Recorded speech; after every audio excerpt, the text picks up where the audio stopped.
Bonjour, je vous laisse d'abord vous présenter parce qu'on est le 29 août 2020 devant le siège des Nations Unies et lors d'une manifestation des Ivoiriens. Présentez-vous à nos auditeurs.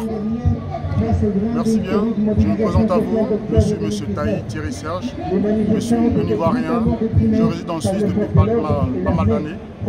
Aujourd'hui, nous sommes sur cette place pour défendre la constitution de notre pays. Eh bien justement, vous êtes de ce parti PDCI déjà et vous dites aussi non au troisième mandat d'Alassane Ouattara. En effet, je suis du Parti démocratique de Côte d'Ivoire, on a abrégé le PDCI RDA. Nous sommes là aujourd'hui, en ce 29 août 2020, pour dénoncer la violation de notre constitution. C'est bien précis qu'on ne peut pas faire plus de 2 mandats.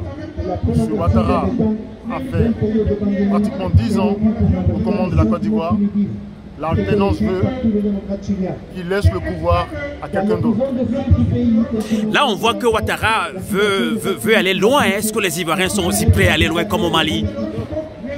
Écoutez, le peuple de Côte d'Ivoire est de base un peuple de paix, un peuple tranquille. Mais lorsqu'il est poussé à un moment donné dans ses derniers retranchements, on ne sait pas ce qui peut arriver. Je pense qu'à un moment donné, si M. Ouattara ne veut pas renoncer à ce troisième mandat, on risque de prendre l'exemple sur nos frères du Mali, en effet. D'accord, on l'a dit, le Mali a montré encore la voie aux Africains. Est-ce à dire que la révolution africaine est en marche selon vous? Je crois que oui. En tout cas, j'ose l'espérer, parce que nous sommes en 2020.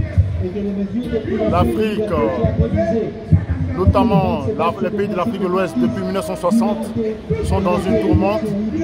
À un moment donné, il faut arrêter, il faut laisser le peuple prendre son propre destin en main. Et l'accumulation de troisième mandat, la violation des constitutions, à un moment donné, il faut arrêter.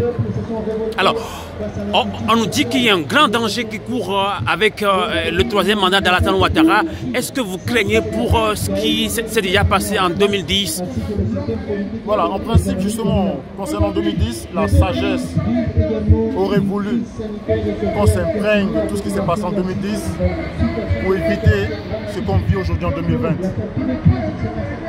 Franchement, c'est vraiment déplorable parce que tous les pays, toutes les grandes démocraties occidentales ou américaines devaient nous servir de leçons.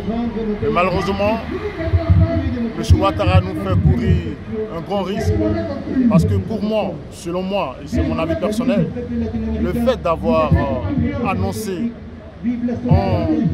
après avoir dit qu'il ne se présentait pas, le fait d'avoir annoncé officiellement cette candidature, pour moi, elle est irresponsable. C'est vraiment irresponsable parce que on prend en otage tout un pays et c'est vraiment dommage. Et dans cette condition, qu'est-ce que vous avez à dire aux Ivoiriens, surtout de la diaspora? Alors justement, le message, et là je le dis droit dans les yeux, le message que j'ai à dire à mes frères de la diaspora, c'est que nous, étant ici, nous avons cette liberté d'expression, nous avons cette liberté de mouvement, donc nous devons prendre notre bâton de pèlerin pour aller insister dans le combat. On ne doit rien lâcher, on doit être mobilisé, on doit sensibiliser toutes les plateformes, que ce soit les journaux. Vraiment, il faut qu'on fasse ce qu'on a à faire afin que chacun sache ce qui se passe dans nos pays, notamment en Côte d'Ivoire pour être plus précis. Merci beaucoup. Je vous en prie. Merci à vous.